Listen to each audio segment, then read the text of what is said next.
It's dark. It's cloudy. It's cold and it's windy.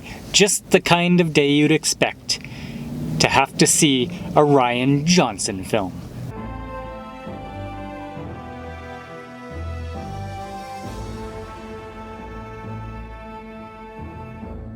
That's right, Rian Johnson. If you don't know who he is, he's the guy who single-handedly, with the backing of everybody at Disney and Lucasfilm and J.J. Abrams, ruined the Star Wars movies. And now he has a movie coming out, Knives Out. Is it time for some review vengeance? Oh, I can't wait to see the look on his face when he hears what I have to say.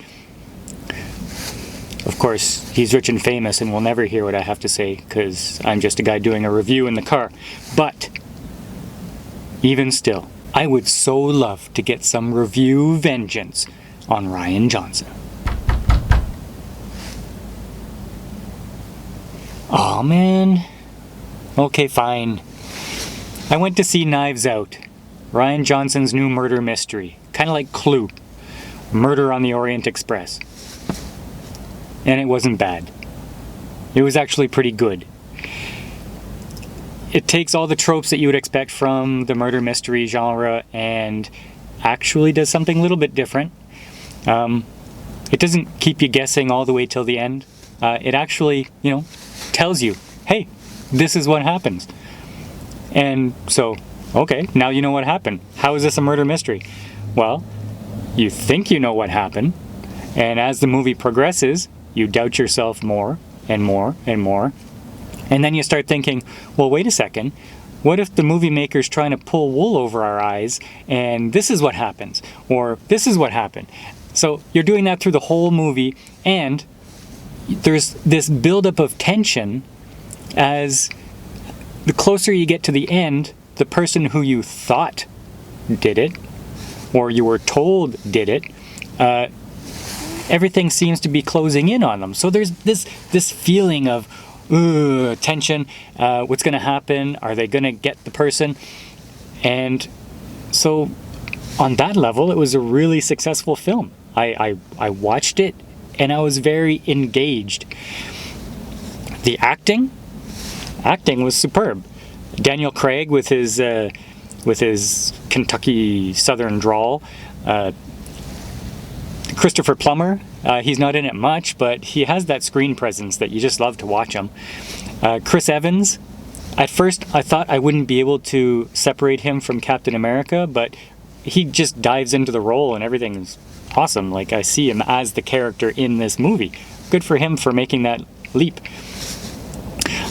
Jamie Lee Curtis, everybody loves to watch Jamie Lee Curtis. So yeah, the acting was flawless. It featured a dysfunctional family, and wow, were they dysfunctional. And you just loved to hate every one of them. They kind of made you cringe, but in a way that you were interested to watch them still. So that was great.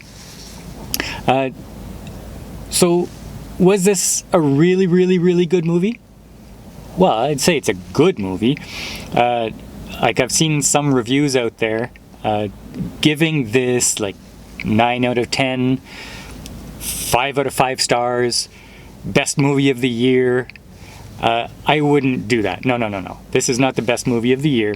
This was a good movie. There were a lot of places where this movie dragged. It was over 2 hours, just a bit over 2 hours, and it felt like it. And, at the end of Scooby-Doo, where they tear off the old man's mask and he gives his big, long story explaining how everything happened before the Scooby-Doo gang ruined everything. Well, murder mysteries have that. You expect it. And this one doesn't fail us.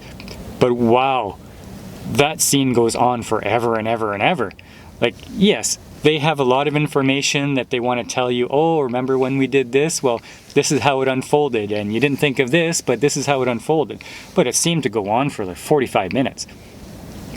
All that being said, today is not the day that I get my vengeance on Rian Johnson. Because his movie was pretty good.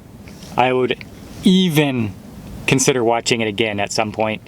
So if you like murder mysteries and you're not in for the Mr. Rogers tale or Frozen 2, I'd suggest that you pack up the significant other and head to the movies to see Knives Out. It's a decent time. So thanks for tuning in to Critical Mass. If you can put a like and a subscribe, maybe even click the bell, that would really help us grow the channel and reach more viewers. Maybe YouTube will start suggesting our content more to other people who don't know about us yet. That would be great, and we very much appreciate it. Also, every time you do click that bell, if you are already subscribed, we will give Mark the easy questions on game night. I think that's a good enough reward for clicking that bell, don't you think? Maybe Mark will win a game this year, maybe, with your help.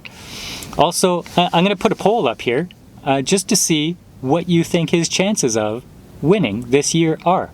So, okay, it's up here. I don't know which side it's on.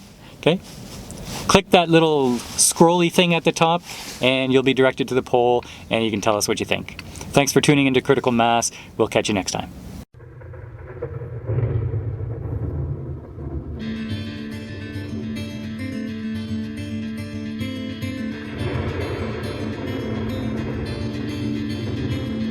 "7:30 on a Thursday, not a soul in sight. The theater's empty as a ghost town on a moonlit summer's night. As I take in the attendance, a strange new worry rose. There's still 20 minutes till showtime, and I'm certain that it blows. I think this movie blows. Oh no, it's gonna blow.